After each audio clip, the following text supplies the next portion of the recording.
It was an Irish poet who said that a false sense of security is the only kind there is. And it turns out that at critical times in life, safety and security may only be found where the right risks are taken and where the right trouble is faced.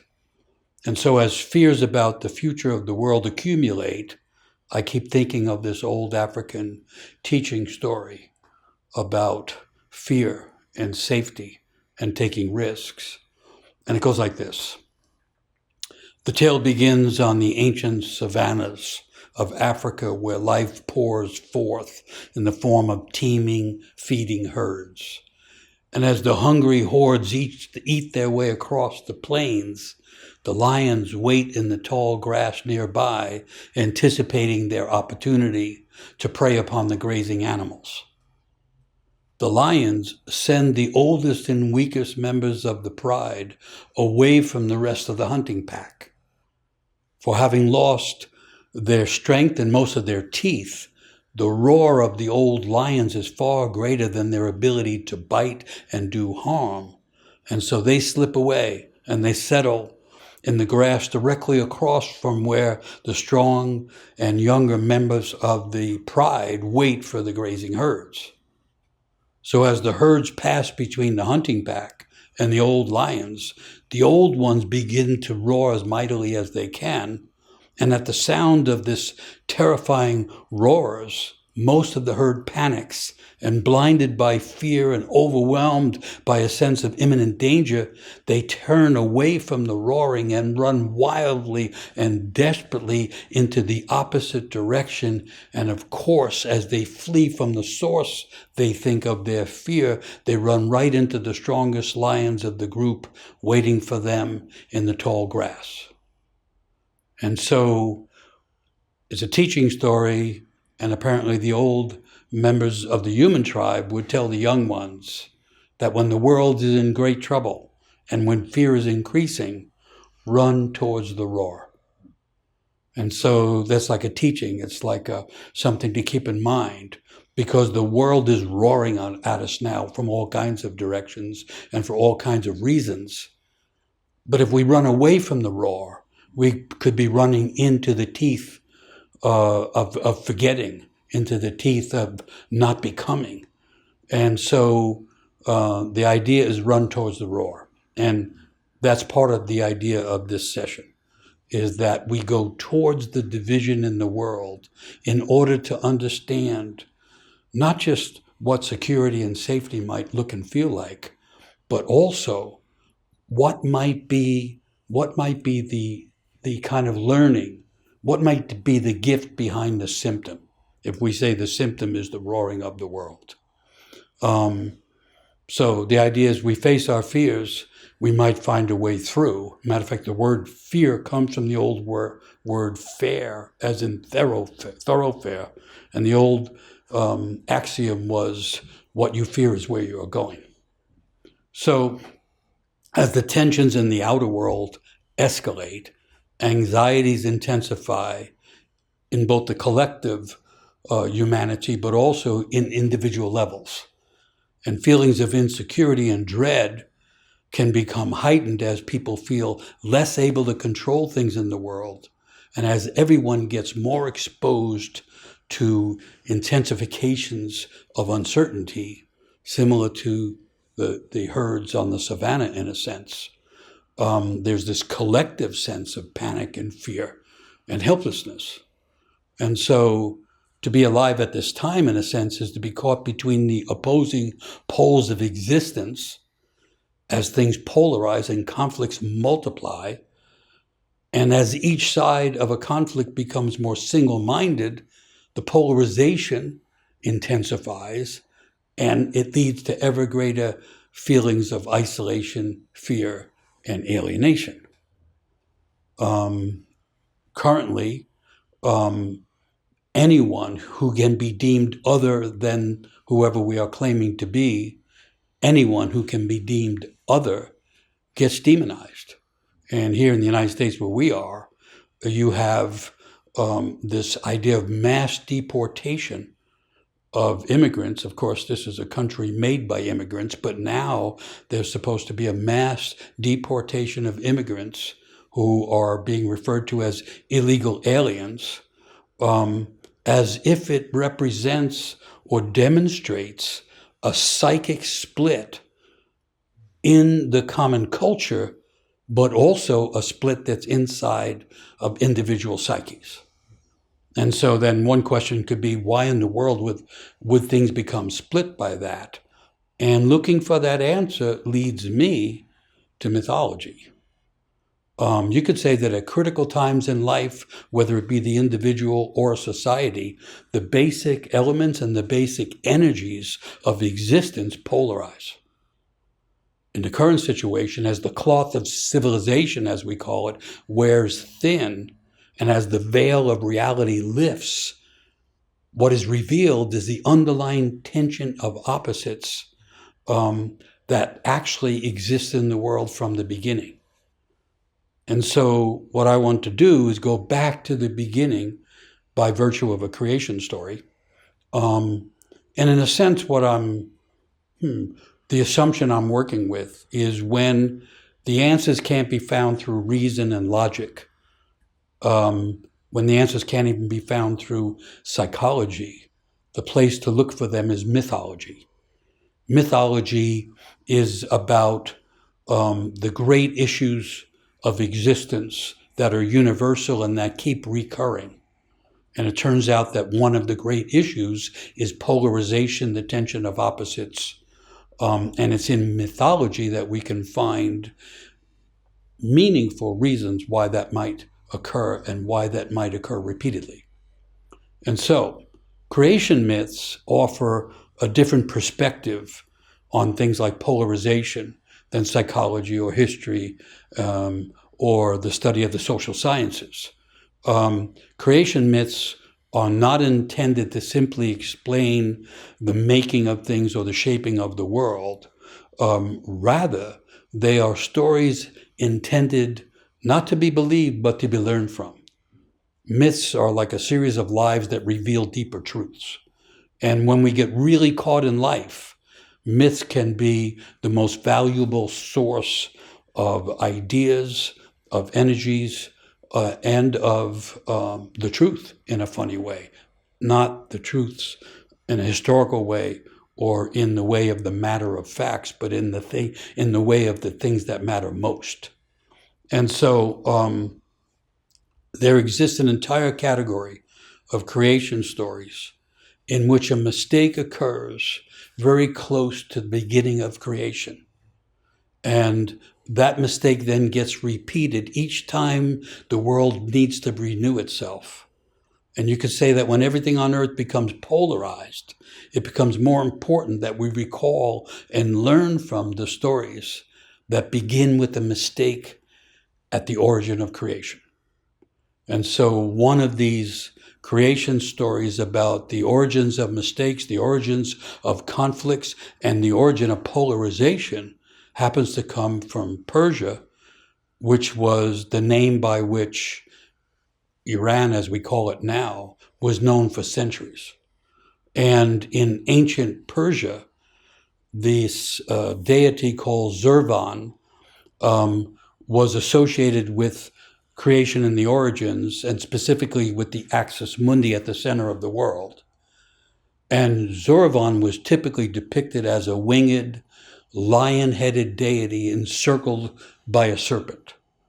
And the understanding of that symbolism was that Zurvan was the embodiment of both time as limited time, marching time, but also Zurvan was symbolic of limitlessness, that is, say, timelessness. So Zurvan was a god of the limits of time and a god of the expanse of timelessness. He was the opposites woven into one being, and he was the creator being in these ancient stories. And so the story of Zurvan begins way back at the beginning, when it is said that Zurvan existed all along and was not of any specific gender. And when the longing to create another kind of being arose in Zervan, that deity began to sacrifice in order to bring forth more life. And after a long period of self-sacrifice, Zervan began to doubt whether anything could come of all this effort. And the words he used are said to be, "Are these sacrifices of any use, or am I striving in vain to create more of life?" And there, right then, was the origin of doubt, the origin of uncertainty, you could say. And ever since then, doubt and uncertainty have been in the world. This is the kind of style that creation myths use. And it's the origin of doubt and certainty at the beginning of creation. This really applies to how we are living now. Because ever since then, each time someone wants to be creative, they will suffer from self-doubts. Anybody who is an artist or who, creates things will encounter their own sense of self-doubts. And this old story says that is the way of the world. So interestingly enough, this moment of doubt turned out to also be the moment of conception, as from that moment of uncertainty, there came forth two beings conceived in the womb of the Creator who acted as both mother and father.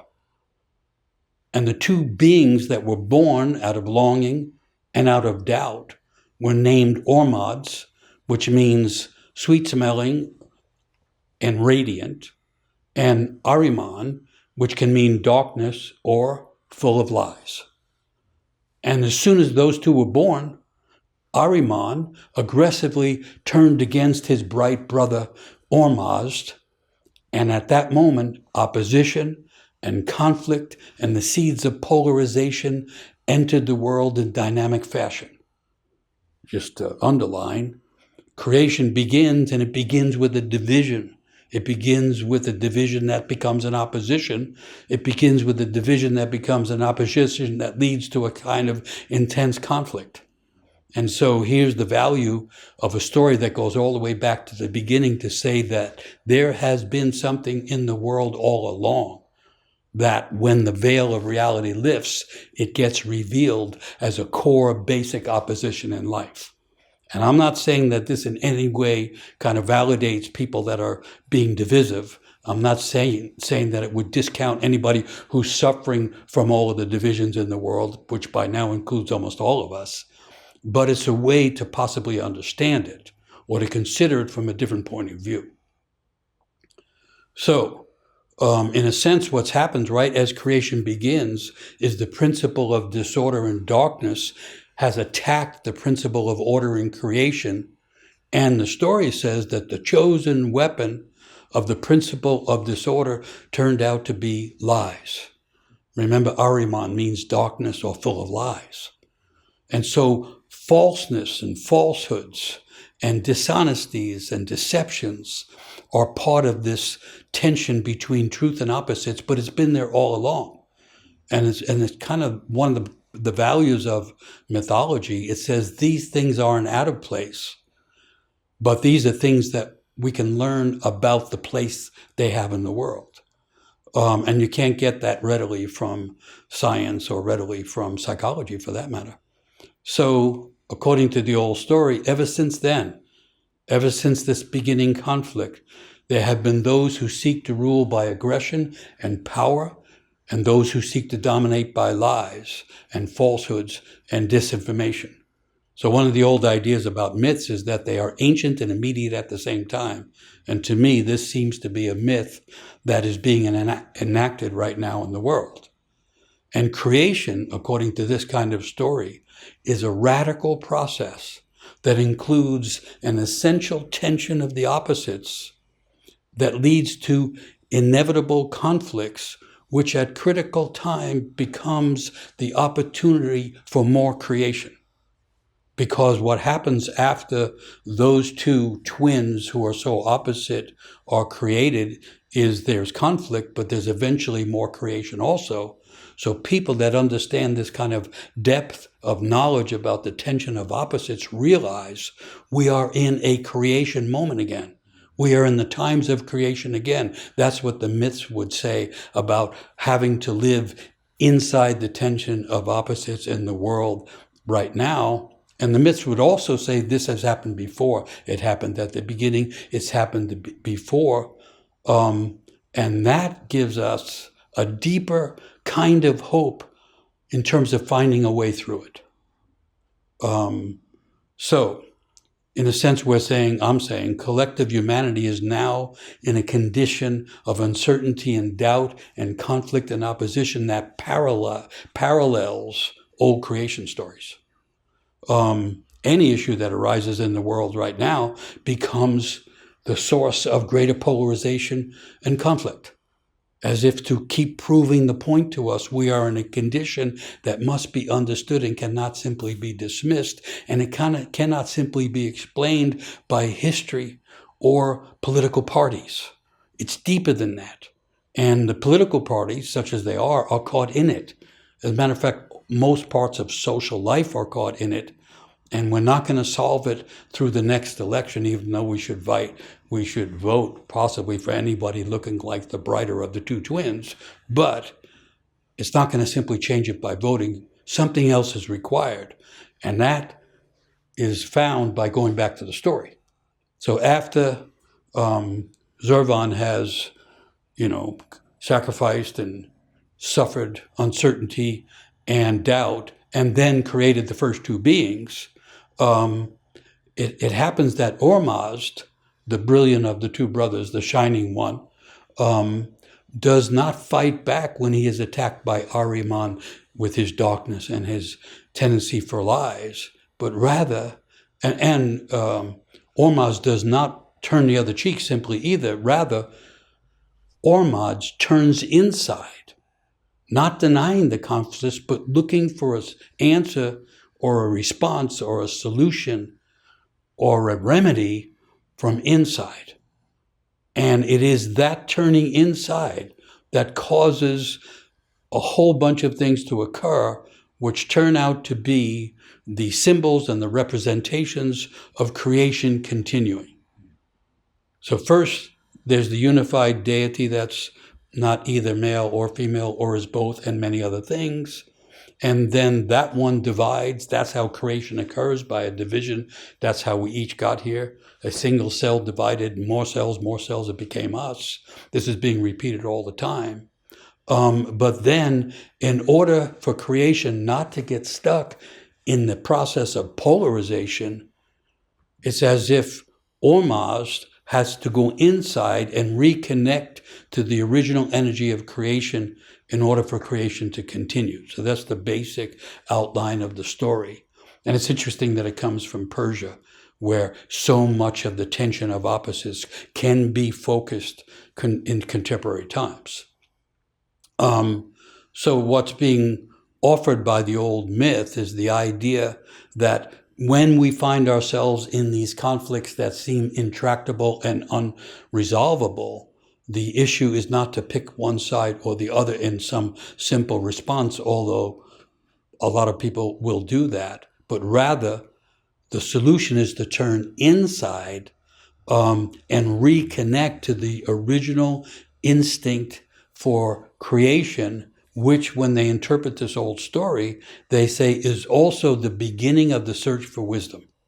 So one of the takeaways from the story is, in the midst of the conflict, the idea is to turn inside, seeking wisdom which can be found within, and connecting to the origins of life, which can serve continually as an ongoing source of creation. So that's kind of the sum of the story.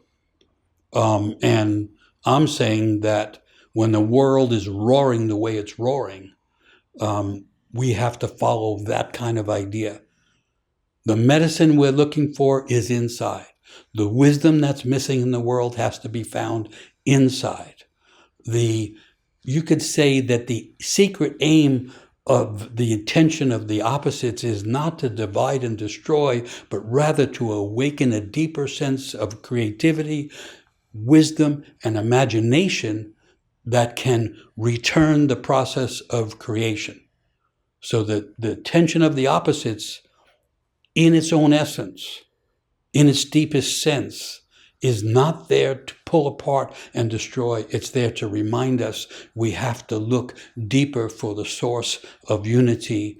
And for human beings, it's in our own selves, our deeper selves, or you could also say it's in our souls.